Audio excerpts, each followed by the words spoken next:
नमस्कार, तुम्हा सर्वांचं खूप खूप स्वागत आहे। आज आपण पाहणार आहोत झटपट चिकन बिर्याणी। त्यासाठी आता मी हे तेल गरम करून घेतलंय। त्यामध्ये हा साधारणतः अर्धा चमचा एवढं आलं लसूणची पेस्ट टाकली आहे। ती थोडीशी आपण परतवून घेऊया तेलामध्ये। त्यानंतर आपण हे अख्खे असे मसाले टाकतोय। यामध्ये तेजपत्ता आहे, काळी मिरी आहेत आणि दालचिनीचे 5 ते 6 एवढे तुकडे आहेत। ते आपण इथे छान फ्राय करून घेऊया।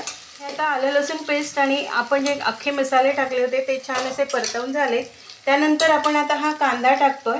साधारणतः मीडियम 3 ते 4 एवढे मी कांदे घेतलेले होते। याचं काही असं प्रमाण नाहीये, पण आपण जेवढे तांदूळ घेणार तेवढंच आपल्याला चिकन घ्यायचं आहे आणि त्या प्रमाणामध्ये आपल्याला कांदा आणि टोमॅटो त्या समप्रमाणामध्ये घ्यायचं आहे आपल्याला।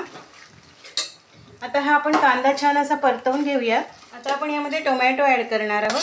कांदा आणि टोमॅटो मी इथे साधारण 4 टोमॅटो घेतलेले होते आणि कांदे सुद्धा त्याच प्रमाणामध्ये घेतलेले होते। आपण हे दोन्ही असं छान फ्राय करूया। कांदा टोमॅटो आता शिजलेला आहे आपलं। आपण यामध्ये हे 2 चमचे भरून एवढं लाल मसाला टाकूया। त्यानंतर हा 1 चमचा भरून मी एवढा गरम मसाला टाकते। आपण हे छान असं फ्राय करून घेऊया। हे मसाले तेलामध्ये असे परतले की आपण हे चिकन घालून घेऊयात। चिकन आणि भाताचं प्रमाण सारखं ठेवायचं आहे। जितका आपला भात असेल तेवढा आपल्याला चिकन घ्यायचं आहे। त्यामुळे छान होते बिर्याणी। तुम्ही नक्की ट्राय करा आणि झटपट होते। आपल्याला काही ह्याच्यामध्ये खूप वेळ असा लागत नाही। जर तुमची सगळी तयारी असेल तर अगदी 10 मिनिटांमध्ये हे चिकन बिर्याणी तयार होते आणि खूप छान लागते ती। आता हे आपण शिजत ठेवूया। चिकन पूर्णपणे शिजलेलं आहे।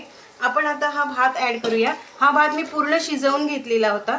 शिजवून तो आपल्याला मोकळा करून घ्यायचा आहे आणि तो यामध्ये मिक्स करायचा आहे। या पद्धतीने आपल्याला हा भात पूर्ण शिजवलेला भात होता तो मी आता यामध्ये मिक्स करते आणि आपल्याला चिकनमध्ये पाणी टाकायचं नाही। शिजताना आपण जो कांदा आणि टोमॅटो टाकलेला होता त्याला पाणी सुटतं आणि त्या पाण्यामध्येच आपल्याला ते चिकन शिजवायचं आहे। खूप छान होतो आणि झटपट होतो। तुम्ही नक्की ट्राय करा। आणि आपण आता हा भात आणि चिकन मिक्स करून घेतलाय।